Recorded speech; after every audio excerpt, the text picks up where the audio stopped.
Today on Happy Companionship, we'll be talking about the inaugural meeting of the Professional Chaplain Global Network Association and its first free lecture. So, we've met three people today. Pastor James Koo, the representative of the newly launched Professional Chaplain Global Network Association. Elder Byun Soo, who serves as the representative of Green Pastures Mission and a church chaplain, and his wife, Esther, who serves as a hospital chaplain. Let's meet them right away. Hello. Yes, it's nice to meet you. Nice to meet you. Oh, Professor James, it seems like you're always busy. You're not busy, are you? You're not busy, but you brought us something new today. I'm looking forward to it. Yes, if you give us strength, we can do it. Amen. Okay, let's start with our representative next to me. Please introduce yourself. This special guest is Pastor James Koo, who founded and now serves as the representative of the Professional Chaplain Global Network Association. It's nice to meet you. Our elder sister. Yes, she leads a prison ministry called Green Pastures Missionary Society, Green Path, and serves as a chaplain in prison. Thank you for your interest. Thank you for joining us. And our wife. It's nice to meet you.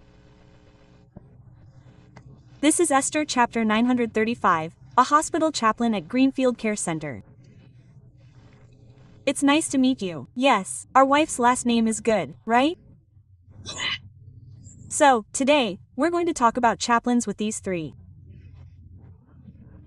Some of you listening might be unfamiliar with the word chaplain. So, would you like to introduce the chaplain ministry, our representative James? yes. Chaplain ministry is about providing spiritual care to people in various non-religious institutions, such as hospitals, the military, prisons, nursing homes, welfare centers, and schools. It's called spiritual care.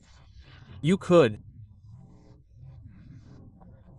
say they're pastors who specialize in providing spiritual care. Therefore, chaplains must first study theology and counseling.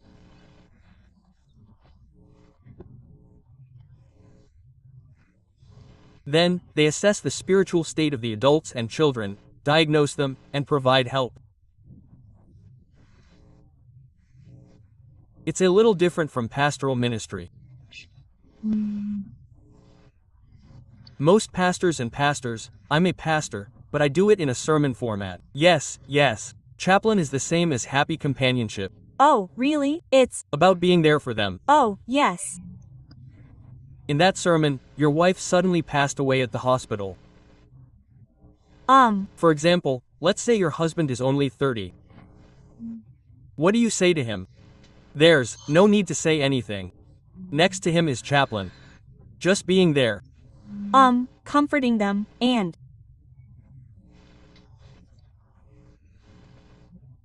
at the same time, providing them with a biblical background of truth and a spiritual background so they can live the rest of their lives like this.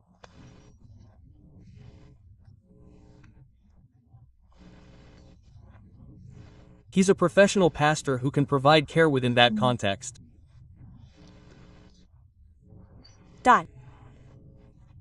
A professional responsible for spiritual care outside of the church.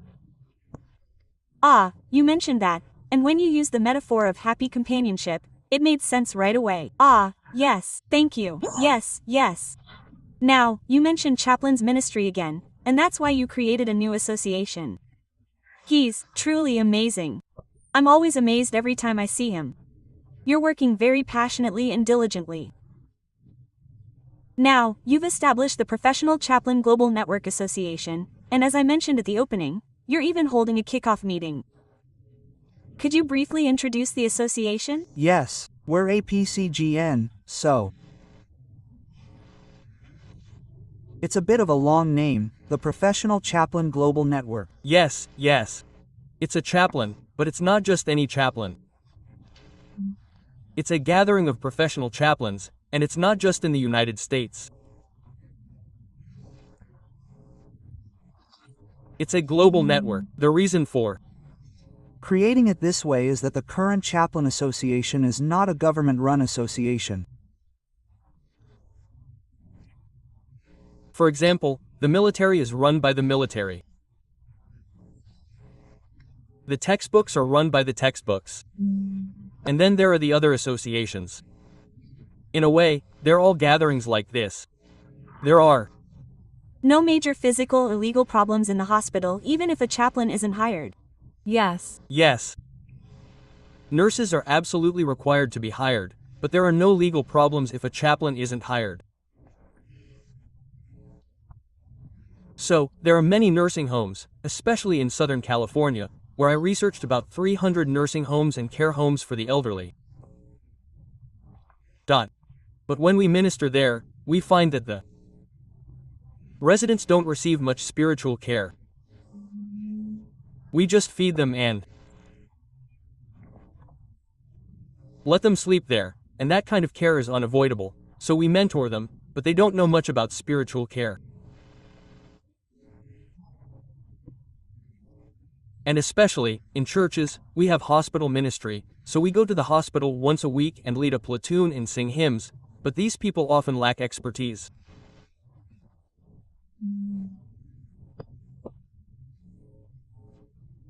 So, I founded this association to provide educational opportunities for those involved in this ministry and to pave the way for them to become professionals. Oh, it was absolutely necessary. Listening to your explanation, I see. No one else doing it. That's why our CEO, James, is doing it. He's amazing. I'm going to say it. It sounds like he's being a jerk. Well, listening to you, there are many organizations that need chaplains' help, but they lack the knowledge, experience, and information, and they're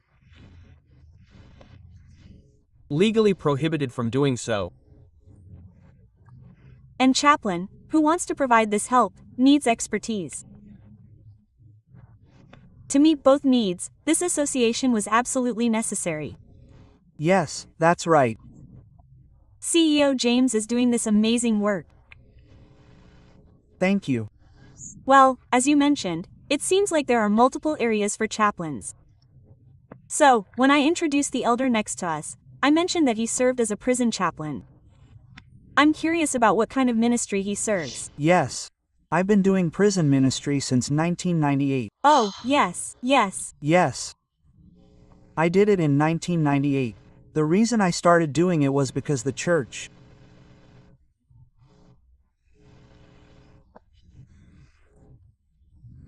provided education, missionary work, and evangelism, but I saw that they didn't pay attention to the marginalized and forgotten people.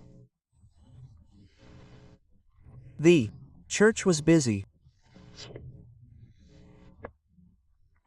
So, at that time, there were 2 people in our church who had been disciples in prison but left because they couldn't settle down in our church.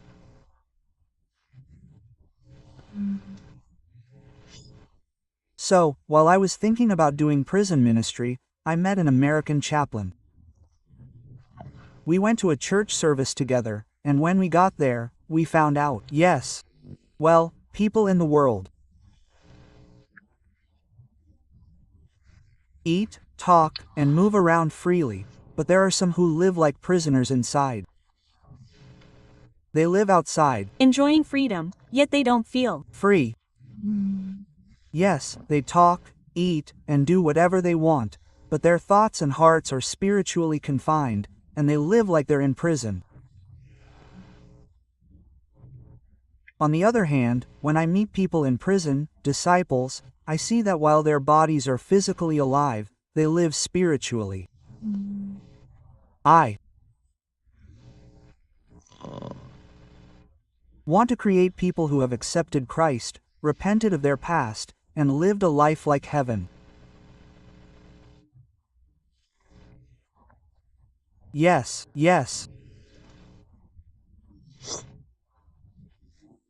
So, they said they needed a prison chaplain, so I applied for prison chaplain, received a permit, and then received an Odin, and that's how I got here today.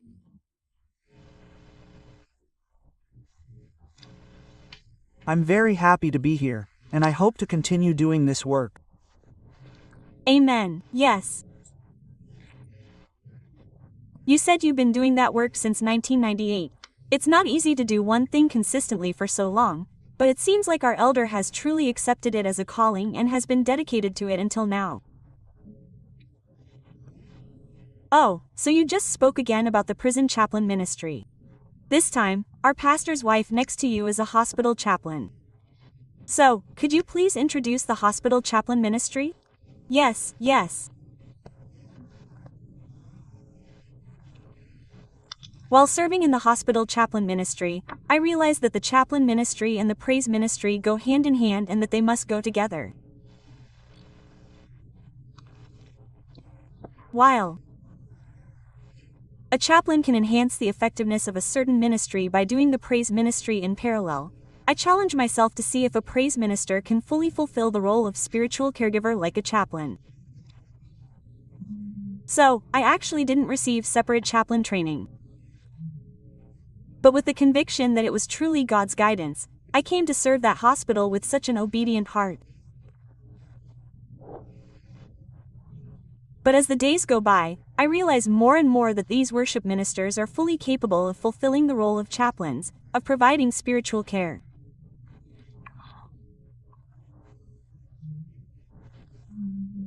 So, I challenge you.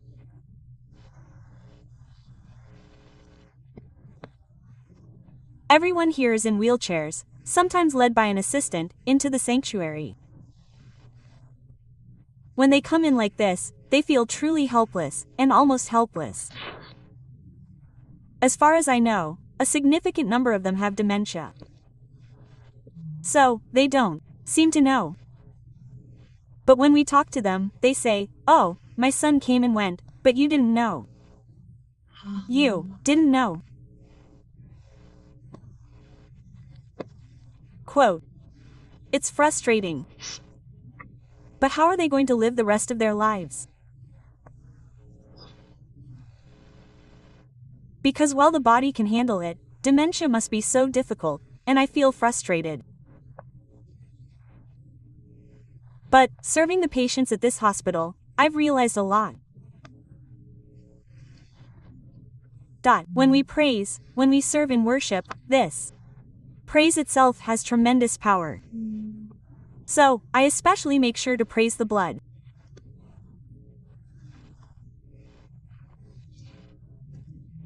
When we do that, all the darkness, disease, and power of death, all the things that were physically oppressed, all of them break through with the spiritual power of the Spirit and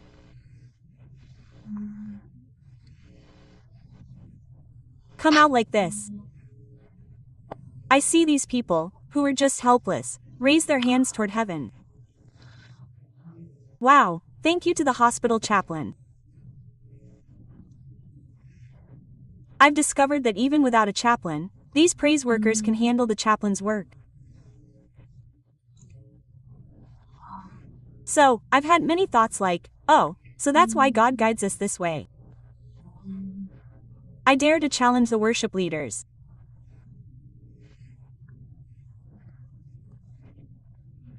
While serving diligently in worship within the church is crucial, I challenge you to broaden your horizons and experience the spiritual world.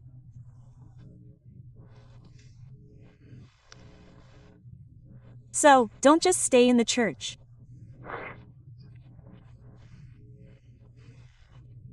It would be wonderful if you could serve in places like hospitals or prisons, as I mentioned earlier.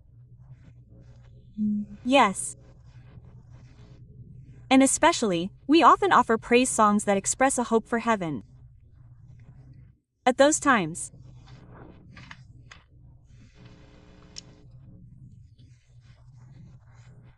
these people's spirits awaken, and I've noticed that the expressions on their faces, both internal and external, change.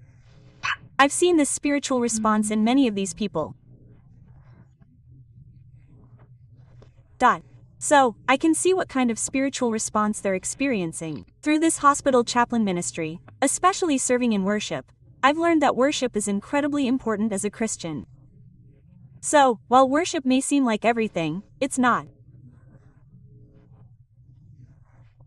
I dare to challenge you to believe that, especially in this worship, we can experience the incredible power of praise, a crucial experience. Our pastor's wife, Esther, shared with me the emotions and thoughts she felt while serving as a hospital chaplain. Thank you. When you go to a nursing home, you often see the elderly people appear with a blank expression, their faces completely expressionless. Then, as the worship service begins and the praise begins, their faces come alive. Especially when we sing the blood hymn, you can see with your own eyes that the Spirit is awakened, that you're touching the Spirit. That's right, it's truly amazing how these hands spontaneously respond by reaching for heaven and not rising so much. So, the elders are praising God passionately. Yes, they're so passionate. People who don't even know or remember that their son has come join in the praise. Isn't that amazing? So, this praise truly awakens the spirit. It awakens the sleeping spirit. I'm having such an incredible, amazing experience.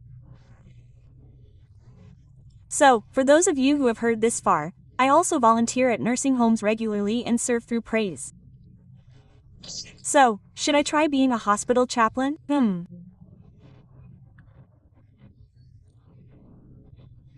As I mentioned at the opening, the Global Network of Professional Chaplains is having its inaugural meeting this Saturday. And I understand they're also having an association meeting and their first free lecture. Could you tell us a little about it? Yes. This Saturday, October 18th, at 5 p.m., we'll be holding a training session at the Tustin address, and then via Zoom. We'll be holding an introduction and CPE training session.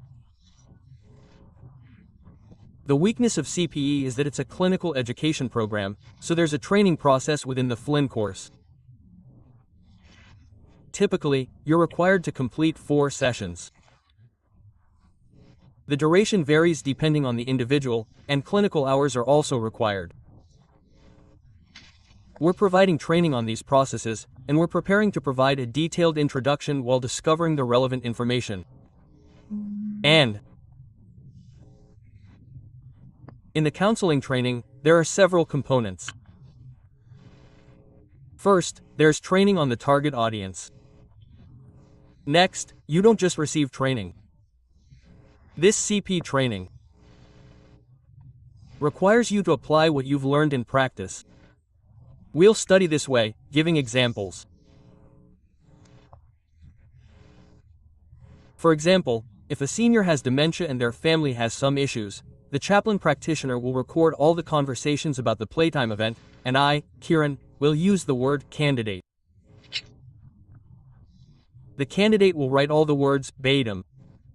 This is called verbatim conversation for generations.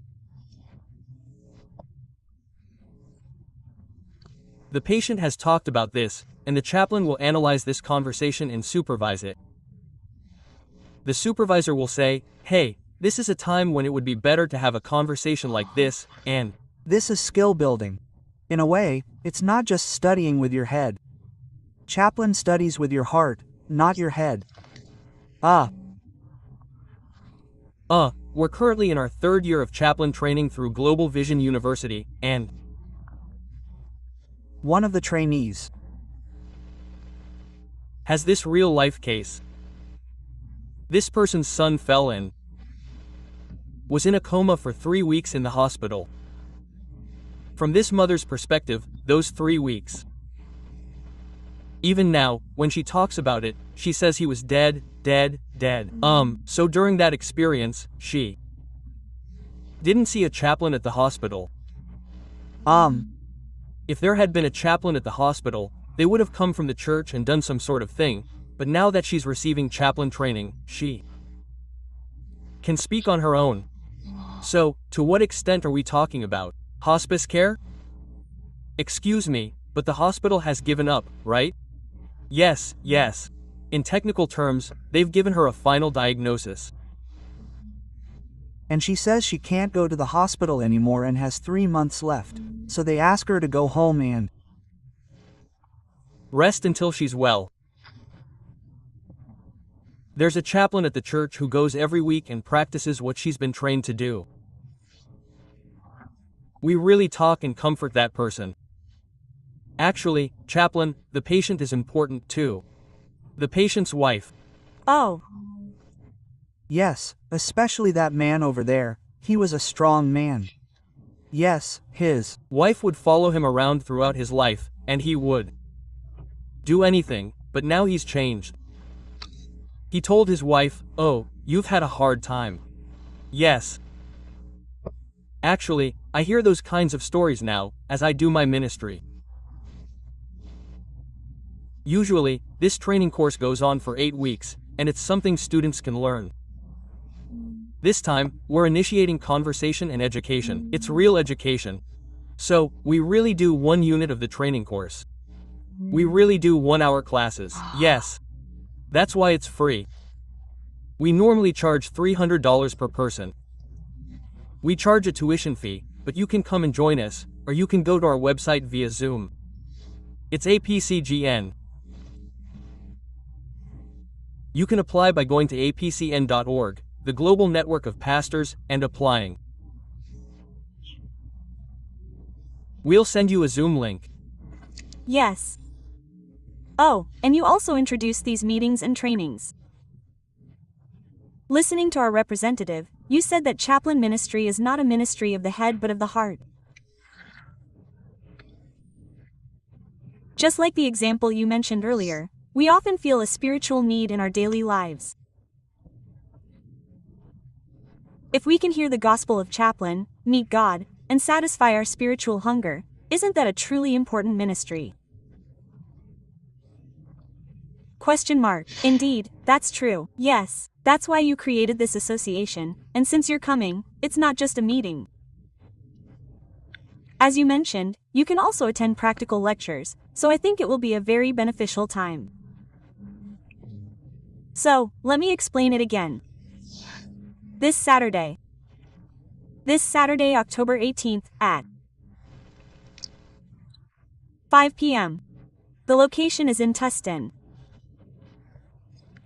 The Tustin address is 1442 Irvine Boulevard, Swinham 108 Tustin.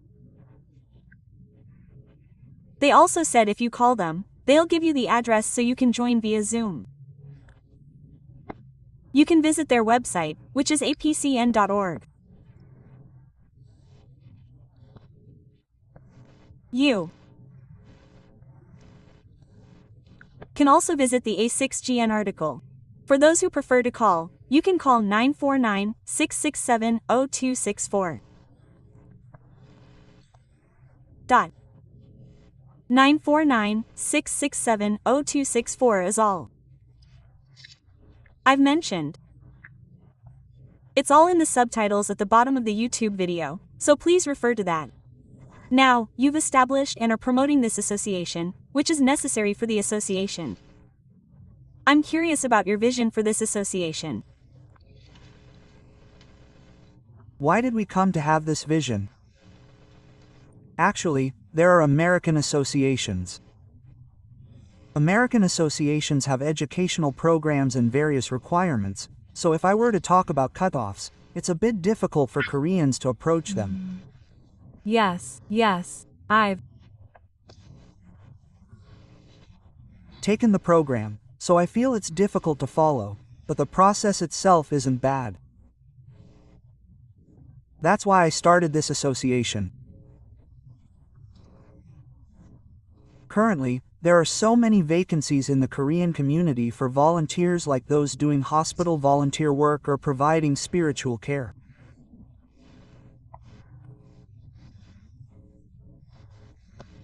So, we're nurturing people to provide spiritual care, and especially, we're providing training programs for laypeople to become ministers, not just pastors, but ministers.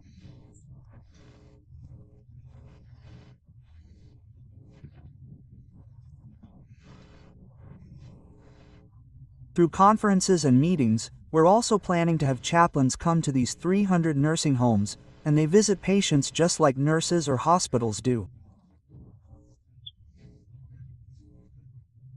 They go from room to room. Yes, yes, guy. Chaplains do this. They go into each room and ask, "Grandma, are you feeling okay today? Did you read the sermon? Question mark. How is it? What's your prayer request?" Quote. We're creating ministries that you can reference by making it easy for them to find comfort and hope for the kingdom of God.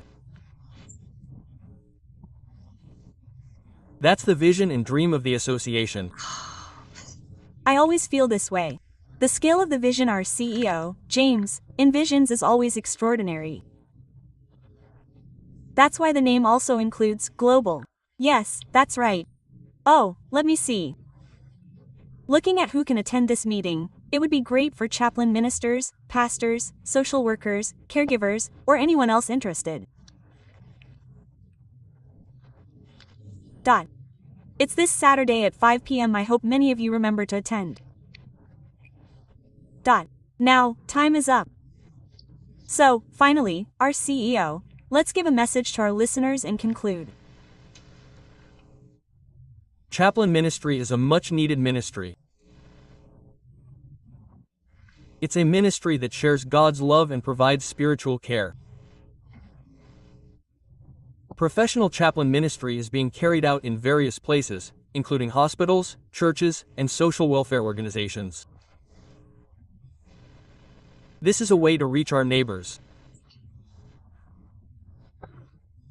So, I invite you all to participate in this spiritual care ministry. Yes. Thank you for your words. Oh, today, we talked with 3 people about the professional chaplain ministry, which spreads God's love and provides spiritual care.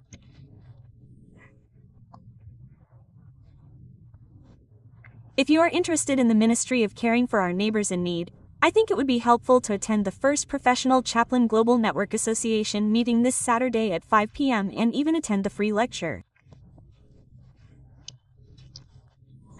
I hope you will come out again next time and share more about the chaplain ministry. We will say goodbye here for today. Thank you 3 for joining us today. Yes, thank you.